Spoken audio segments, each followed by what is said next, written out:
Welcome to another Baby Theater. Today we're going to be talking about Moby Dick. So, there's a guy named Ahab. Hair was falling out. He had white hair. It was like, he got this huge bald spot on him. Why was it falling out, you think? Well, the thing about it is, he'd read about this cure for baldness. But the only reason why he's bald is because of this whale, right? So this whale, it's named Moby Dick. And this Moby Dick was like, whatever whales do, talking shit, mad shit. And Ahab was like, I'm not gonna take it anymore. I hear you down there, whale.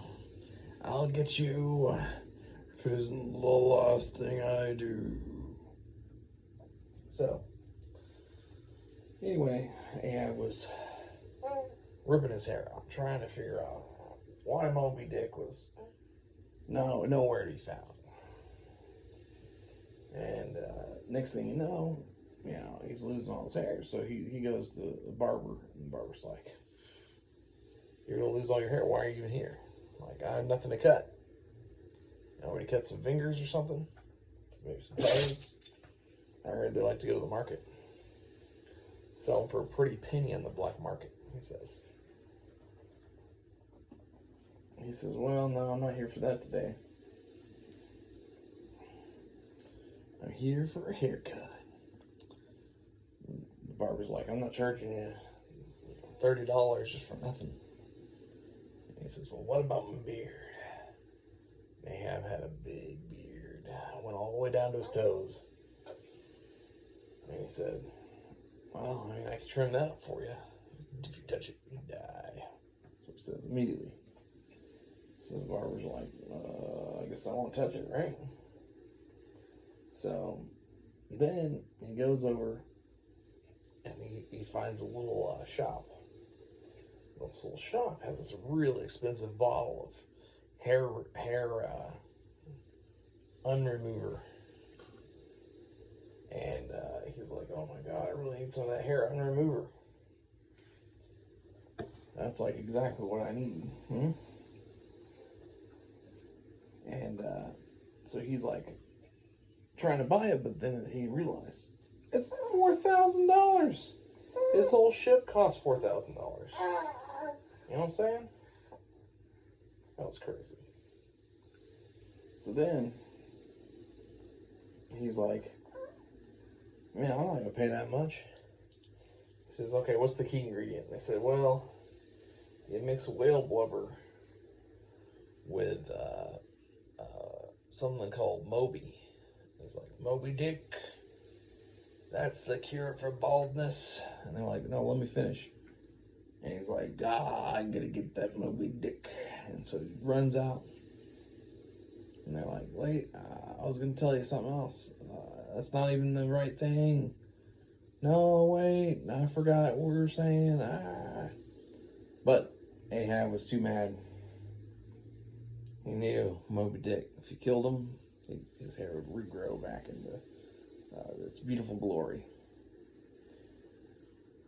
So he got on his boat and he sailed away.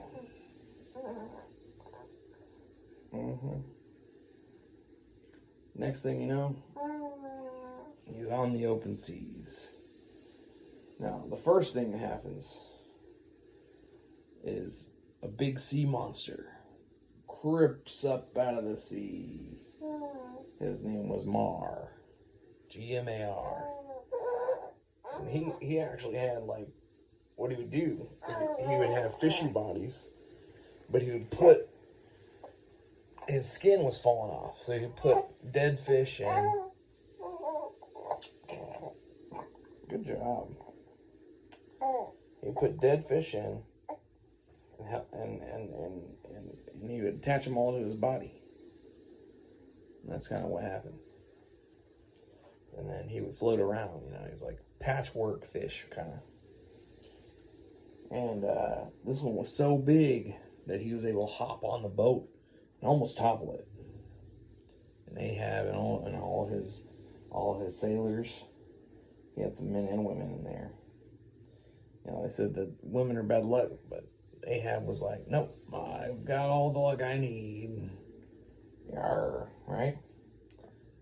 And so Ahab was like, let's do this. And they all heave-hoved and shoved the boat overboard, flipped it. But here's the key. They kept the sails facing upward the whole time. So suddenly, as the ship flipped, it flipped right back up. No problem. No problem. It was pretty good. Yeah. So once the ship flipped back up, they were back on track, and the mar was gone. Now he did lose a couple of his sailors there. They flew off, into the ocean. So it was kind of sucky. But after he said, well, they were lily lovers anyway. And the next thing that happened was that a giant fin came in and wrapped around the whole ship. Wrapped all the way around it. And Ahab was like, get off my boat.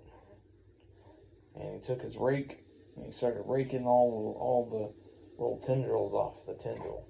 Little suction cups. You know what I'm talking about? Those little suction cups. Ooh, nice. Little suction cups. Yeah, he started raking all those off. And that tentacle didn't like it. So he was like, I'm out of here. So he unraveled the boat and let it be. And then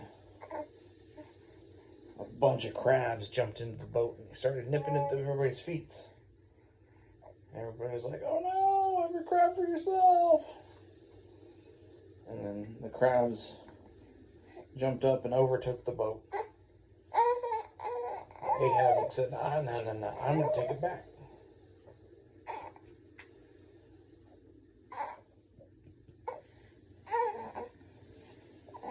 You still got a burp in there? You still got a burp in there? So Ahab was like, I'm going to get this whale, this Moby Dick, and the crabs aren't going to stop me, he says. So he starts kicking crabs left and right. One's through the hoop, one's through the mast, one's through the field goal range. One was like just outside. It was like in the foul ball area territory. And then, but eventually he scored a goal with the last one. And he said, yeah, take that, Jiggly Lubba, he said. And then he goes, I'm going to find me a whale now. And he got on his radar and was like,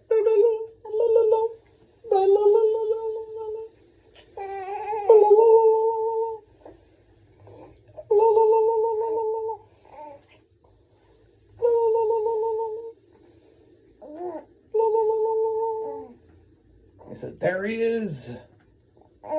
There he is. He's a whale. And Moby Dick, I found him. And then, next thing you know, he jumped in the water. He jumped right in after him. He says, I'm going to get me a whale today. And he sat on the whale. And he started riding it. And he said, I'm going to ride this whale. I'm going to ride this whale. All the way downtown, girl. And he did. And they got some nice frozen custard together. And then he said, look, Moby. I know you've got like a record label and stuff like that, but listen. I have a proposition. I need your bald cure. And the whale's like, dude, you know that's like made of my body. It's kind of messed up. They're asking me for like this sacrifice. You know, sacrifice my body for your hair. Ridiculous. And Ahab's like, look, the reason why I lost my hair is because of you anyway. So, I mean, this is just going to make it just fine, you know? It'll be just fine. So give me your body. And the whale's like, Moby, my name's Moby Dick. And if anybody says Moby Dick, it's me. And Ahab's like, well, I mean, I don't know what to say to that. And I didn't really understand you. And he says, listen, my blubber is mine. Your blubber is yours. Stay out of my way. And Moby jumps back into the sea real quick after that froyo. And Ahab chased him, but he couldn't catch him. He's like, oh, come on. This is BS. So then he grabbed his spear and he was like, for the money. That's what he liked to say. For the money. For the windows, to the wall, for the money. Yeah. And nailed the whale. And he was able to grab on the rope, the harpoon thing. He's like, and he was like jet skiing on his feet. Regular skiing, I guess. And then, then he started flying. He started flying. And he goes, actually, this is better than ever. All of a sudden, his hair starts growing back. You know, he becomes real calm and relaxed. It's like, I'm flying. I'm flying. My dream was just to fly out after all. And the whale did cure my hair of baldness. And just as the whale reached the plummet and plummeted into the ravine, just smashing himself to bits on the ground, it was the happiest day in Ahab's life, because he looked over into the sea and he saw the end of the world. And it was the end of the world for him. He saw death coming on a rider on a horsey. You could tell it was death because it smelled pretty bad. I think he was farting the whole time. And then Plague Man was there. And he was like dancing. He was doing the floss. You know? And then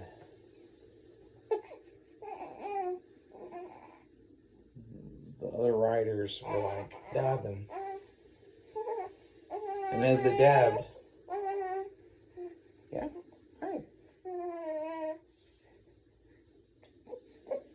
As they dabbed, Ahab fell into the sea, never be seen again. But he got his whale. He got his whale, and he got his bald cure. So, happy ending.